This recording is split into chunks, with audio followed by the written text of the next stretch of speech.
మనీషా గారు నమస్కారం అండి. నమస్కారం శ్రీలక్ష్మి గారు. మనీషా గారు, మనం షట్చక్రాల గురించి వివరిస్తున్నారు కదా. మూలాధార చక్రము, స్వాదిష్టాన చక్రము, మణిపూరక చక్రము, అనాహత చక్రం గురించి వివరించుకున్నాం కదండి. అవునండి. ఇప్పుడు ఏ చక్రం గురించి వివరిస్తారు? ఇప్పుడు విశుద్ధి చక్రానికి వెళ్దాం. మనం విశుద్ధి చక్రం గురించి తెలుసుకుందామండి. ఇదేంటంటే కంఠస్థానంలో ఉంటుంది. అవునండి. ఇది 5వ చక్రము. వాక్కు సంబంధిత దేవత ఏమో సరస్వతి దేవిని నేను సంబంధిత దేవతగా చెప్పి, అధిదేవత ఆదిపరాశక్తి, సాక్షాత్తు ఆదిపరాశక్తి అని చెప్పాను. ఆదిపరాశక్తి విశుద్ధి చక్రానికి అధిదేవతగా నేను చెప్పి, సరస్వతి దేవి వాక్కుకి సంబంధితమైన దేవత, ఆవిడ్ని సంబంధిత దేవతగా చెప్పాను.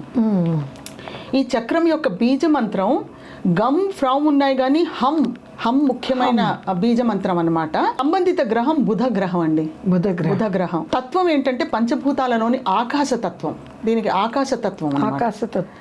ఇది జనలోకానికి ప్రతీకగా చెప్పబడ్డది. జనలోకం. ఈ చక్రం ఏంటంటే కంఠస్థానం అందు అనాహత చక్రానికి పైన 12 అంగుళాల దూరంలో ఉంటుందన్నమాట. ఇది 12 అంగుళాల పైన ఈ 16 దళాలు కలిగి ఉంటుంది. ఈ 16 దళాలు ఉన్నాయి. ఆ 16 దళాలు ఉంటాయి దీనికి. విశుద్ధి చక్రం సక్రమంగా పనిచేస్తే ఆకట్టుకునే రీతిలో స్వరస్థాయి ఉంటుందిటండి. చక్కటి కంఠధ్వని ఉంటుంది. చూసారా, కొంతమందికి చక్కటి కంఠ స్వరం అనమాట. మగవాళ్ళకైనా ఆడవాళ్ళకైనా కూడా కంఠం చూడగానే, ఇప్పుడు జగ్గయ్య గొంతు అంటాం, అలా ఆడవాళ్ళకి కూడా చక్కటి మధురమైన కంఠం అని అంటాం కదా. ఇది విశుద్ధి చక్రం చక్కగా సక్రమంగా పనిచేస్తే ఆకట్టుకునే రీతిలో ఉంటుంది. రేపు అందరికి థైరాయిడ్లు వచ్చేస్తాయి. అదో ప్రాబ్లం ఉంది కదా. అంటే ఆ చక్రం పని చేయకపోతే థైరాయిడ్ బలహీనమైతేనే ఉంటుంది. కరెక్ట్. ఇగో చూడండి, అదే చెప్తున్నాను. ఈ చక్రం పనిచేయకుంటే వినాళ గ్రంథులు సరిగ్గా పనిచేయవు. వినికిడి లోపం, జలుబు, గొంతులో బిళ్ళలు, స్వరపేటికకి సంబంధించిన వ్యాధులు కలుగుతాయి. అందులో థైరాయిడ్ కూడా ఉంటుంది. ఈ చక్రం వాక్కు ఇంకా సృజనాత్మక సామర్థ్యానికి సంబంధించింది, భావ వ్యక్తీకరణకి కూడా సంబంధించినదండి. ఈ యోగిని శక్తి ఎవరంటే డాకిని. ఈవిడ దగ్గరున్న శక్తులు ఎవరంటే, మనం ఇందాక అనుకున్నాం కదా, 16 దళాలంటే 16 శక్తి దేవతలు ఉండాల్సిందే. అమృత, ఆకర్షిణి, ఇంద్రాణి, ఈశాని, ఉమా, ఊర్ధ్వకేశి, రుద్ధిర, రూకార, లుకార, అళు అళు అంటావా, చిన్నప్పుడు మనం చదువుకున్న అక్షరాలు అళు అళు ఇలా రాస్తాం చూడండి. అది లుకార, లూకార, ఏకపద, ఐశ్వర్య, ఓంకారి, ఔషధి, అంబిక, అక్షర. ఇక్కడ మీరు గమనించారా, నేను ఈలు చదివా. ఇవన్నీ కూడా అవన్నీ కూడా అక్షరాలు చూడండి. 16 చెప్పారు ఇక్కడ. ఈ శక్తి దేవతలు ఆవిడ్ని సదా సేవిస్తూ ఉంటారు. ఎవరు? యోగిని శక్తి డాకిని కదా, ఆవిడని సేవించే శక్తి దేవతలు అన్నమాట వీళ్ళందరూ. 16 మంది ఉంటారండి. ఇప్పుడు లలితా సహస్రనామంలో 475 నుండి 483 దాకా డాకిని దేవత గురించి వర్ణన ఉందండి. చెప్పండి. విశుద్ధి చక్ర నిలయ, ఆరక్తవర్ణ, త్రిలోచన, ఖట్వాంగాది ప్రహరణ, వదనైక సమన్విత, పాయసాన్న ప్రియ, త్వక్స్థ, పశులోక భయంకరి, అమృతాది మహాశక్తి సంవృత, డాకినీశ్వరి. ఇది ఆ శ్లోకం అన్నమాట. ఇక్కడ చూసారా, విశుద్ధి చక్ర నిలయ స్పష్టంగా ఉంది. అవునండి. ఆరక్తవర్ణ ఈవిడ రంగు, అది త్రిలోచన, 3 కళ్ళు ఉన్నాయట. 3 కళ్ళు ఈవిడకి. ఖట్వాంగాది ప్రహరణ, ఆయుధాలు ఆవిడ ఖట్వం అలాంటివి అనమాట. వదనైక సమన్విత, ఒకే ముఖంతో ఉంది ఆవిడ, ఒకటే ముఖం. 3 కళ్ళున్నాయి కానీ ఒకటే ముఖం. ఈవిడ పాయసాన్న ప్రియ, ఆవిడకి పాయసాన్నం చాలా ఇష్టంట. త్వక్స్థ, త్వక్ అంటే చర్మం అండి, చర్మధాతువులోకి సంబంధించిన దేవత ఈవిడ. చర్మం కూడా సప్తధాతువుల్లో ఒక ధాతు అని చెప్పుకున్నాం కదా, ఈవిడ చర్మానికి సంబంధించింది ఆవిడనమాట. తర్వాత పశులోక భయంకరి, ఆవిడ దుష్ట ప్రాణులకి, ఇక్కడ పశు అంటే దుష్ట ప్రాణులు అని అర్థం అండి, వాళ్ళకి భయం కలిగించే ఆవిడ. అమృతాది మహాశక్తి సంవృత. ఇందాక మనం అక్షరాల ఇలా శక్తి దేవతలు చెప్పుకున్నావా, అందులో మొట్టమొదటి అమృత అని చెప్పుకున్నావా. అమృతాది అంటే మిగిలిన వాళ్ళందరూ కూడా వస్తారు. అమృతాది మహాశక్తి సంవృత, డాకినీశ్వరి. ఇదండి ఈ శ్లోకానికి అర్థం. ప్రతి చక్రం గురించి మీరు లలితా సహస్రనామాల్లో చాలా విషదంగా ఉందండి. అది చక్కగా, పైగా పూర్తిగా అర్థమయ్యేటట్టుగా ఉన్నాయి. ఇప్పుడు మీరు చెప్పిన తర్వాత తెలుస్తుందండి.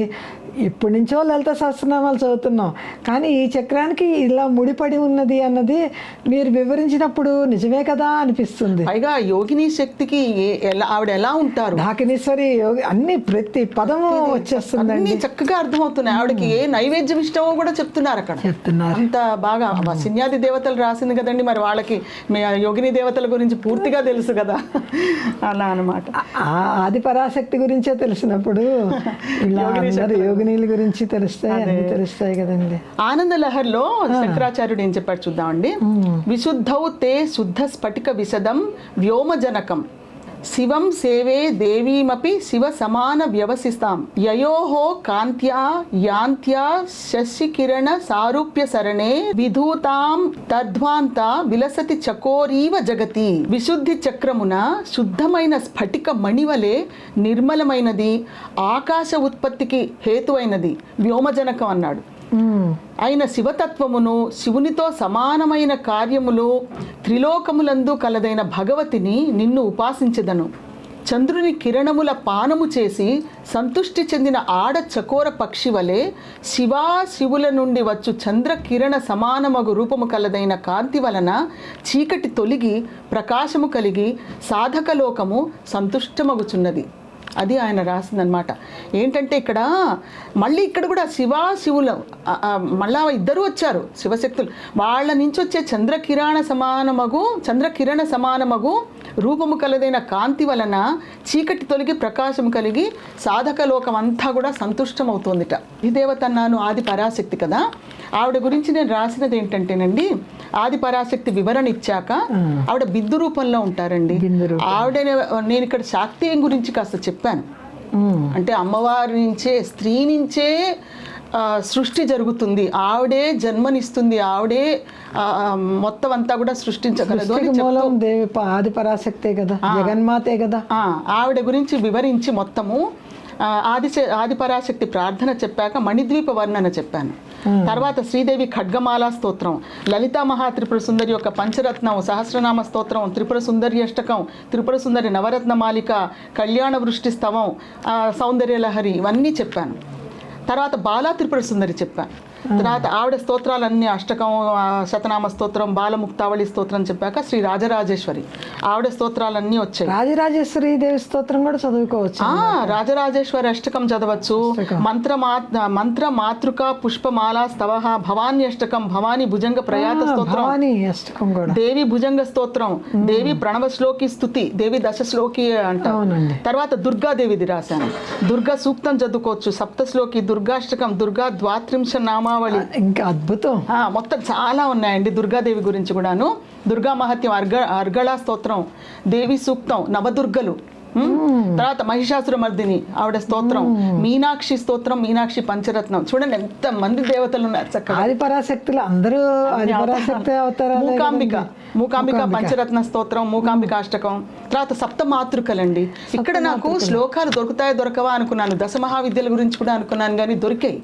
దశమహావిద్యలు చూడండి, దశమహావిద్యా శ్లోకం, దశమహావిద్యా స్తోత్రం, దశ మహావిద్యా కవచం, మహావిద్యా కవచం దొరికాయి. వాటికి అర్థాలు రాశాను. తర్వాత కాళీమాత, మహాకాళి ధ్యాన శ్లోకాలు. తర్వాత తారా, చిన్నమస్త, షోడశి, భువనేశ్వరి. సాధారణంగా గృహిణులు వీళ్ళందరూ అమ్మవార్ల గురించి శాంతంగా చేసుకోవచ్చు. బగళాముఖి స్తోత్రం మనం చదువుకోవచ్చండి, ఆవిడది రాశాను. తర్వాత శ్యామలా దండకం, మాతంగి స్తోత్రం. తర్వాత అష్టాదశ శక్తులు, వాళ్ళ ఏకపంచాశత్ శక్తిపీఠ స్తోత్రం, అష్టాదశ శక్తిపీఠం.